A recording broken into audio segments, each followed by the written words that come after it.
at Salinas Valley State Prison was killed on one of the prison's maximum security yards just after 11 a.m. this morning. Attacked a third inmate with prisoner-made weapons and disregarded orders from correctional officers to stop the attack, according to SVSP.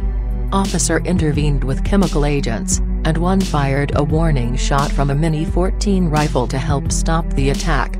Inmate Isaiah Williams, 38, died from his injuries at local hospital around 12:18 p.m. He entered prison from Fresno County in December 1996 and was serving a life sentence for first-degree murder. SVSP investigators identified inmates Andrew Berry, 51, and Rex Sticky, 53 as suspects in the attack.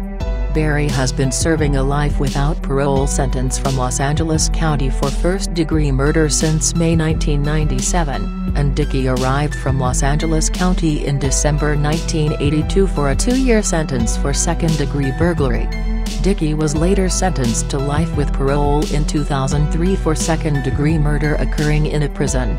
SVSP administrators have limited inmate movement on the facility where the incident occurred as the investigation continues.